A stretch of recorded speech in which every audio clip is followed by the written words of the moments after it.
Hello. Another quick video. Is it another one? Maybe. Hi. Just a couple days ago, I got this tape and I really wanted to talk about it as someone who has been collecting and listening to tapes for, what, about 2 years now?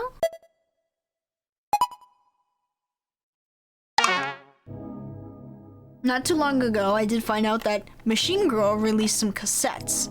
And that's pretty cool. So I bought one for myself. They only have this one. What is it called?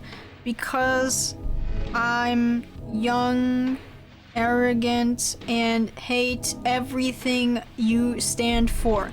That's the name of this album. It's the only one that they currently have in stock right now. I do want to get the, I don't know what the album is called. It's the one with the dog on it. I want to get a copy of that. And I know this is a novelty gift. I don't think it's meant to be like a high quality tape, but still, I feel like its flaws need a little bit working on. So let's go to the first issue, the jacket. Okay, yeah, I know. It's really petty, but hear me out. So you see with this, right? Front, fine. Now let's go to the back. Oh. Oh dear. That's not good. What's not good, you may ask? Well, I'll show you. This is not the track listing. This is the extension of the cover art. Now I know where they're going for. This is a modified cover.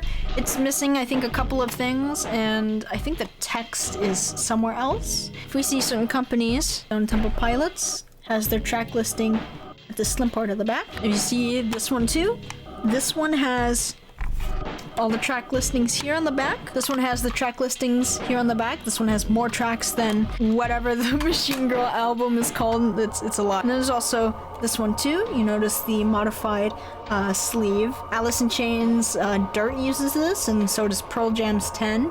I think Versus also uses it too. You'll notice all the tracks, they're all listed on this sleeve. Whatever this is, you can literally just move it to the back of this cassette. This is fine.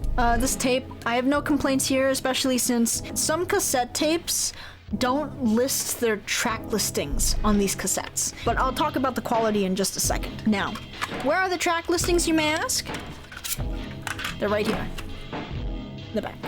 Most of the tapes that I own not only have their track listings on the middle, they also have it right here on the side as well. They also do have song credits and whatnot, and this is what the sleeve essentially has. That's fine, but I really wish that the track listing was here, and maybe this "I exist in the sludge between fiction and fact" quote would probably be in this sleeve here or something else.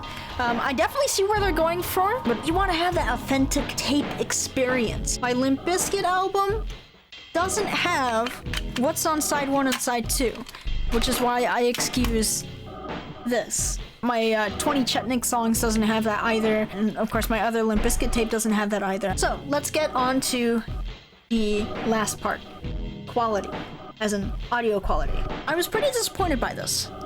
I mean, my expectations weren't that high, but at the same time, they weren't that low either. Now, one of the biggest problems that I have is, as long as you have like a Dolby NR machine, I don't think it's gonna be that much of a problem. But if you're like me, who only has it on a hi-fi and you don't use a hi-fi all too much because power concerns, and you wanna, I don't know, go be on the go and listen to your tapes on something that isn't as fortunate, yeah, you're definitely gonna hear a lot of white noise with this one. I understand, you know, oh, it's the main appeal of cassette, it's crappy on purpose. I wish that was the truth, but you'll notice with these tapes, this one too, this one too, this one has Dolby encoding. Listen, I know that the Dolby NR thing isn't a thing anymore, but if you really want to master tapes, it's really just, I think, the best way to really get your listening experience. Whatever recording software that they use, whatever program or deck that they used, it didn't eliminate the white noise, and in the recording, it's really noticeable. It's weird to say, but the white noise level is loud. But when I say loud, I don't mean like blare your ears out, give you tinnitus type of loud. I don't know how to describe it, but when I say loud, just know that I don't mean like deafening loud. So already that's not good. Another thing is this tape is quiet. For a band that's known for their extremely loud music, the tape is very quiet. Last but not least, brevity between tracks. It's too short. I post-editing random attribute here. If you can't tell, I'm actually listening to the cassette right now on my mini hi-fi. The points that I make about the pauses in between songs, just disregard that. I think my Walkman is playing a little bit faster than it should, which made it seem like the pauses were non-existent. Also, the assumption that I made about Dolby noise reduction was correct. The problem that I have with the white noise has been practically eliminated. As long as I don't put the volume up too high, I really do think that this tape does need some sort of noise reduction, because while the white noise is gone for the most part, you can still clearly hear that harshness if you're booting up the tape. I know I just encountered that before the first track began on side B. With these three issues, it really hurts the cassette and the novelty of it, because I know, again, it's a novelty gift. You're not supposed to take it seriously, you know, haha, cassette, shitty, poo-poo, haha. Again, for a band that is known for blaring your ears out, I really do feel like there was a lot of missed potential with this cassette. There's actually one more issue that I didn't mention. It's tape bleed. Now, this is inevitable with tapes, especially with old new stock. I don't even know if it's like a term or something that I made up, but if it's not a term yet, I'm gonna coin it.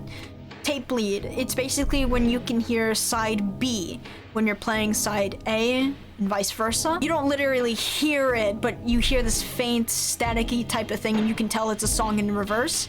That's tape bleed. It's an inevitable thing that's gonna happen with your cassette, and there's no way to prevent it. I don't count it against the cassette because it's in all of my cassettes, and there's nothing I can really do with it. That's my review of the Machine Girl cassette tape. I want to get my hands on the two other cassettes just to see if they have any improvements. For now, I would say it's definitely something that you would display on a shelf.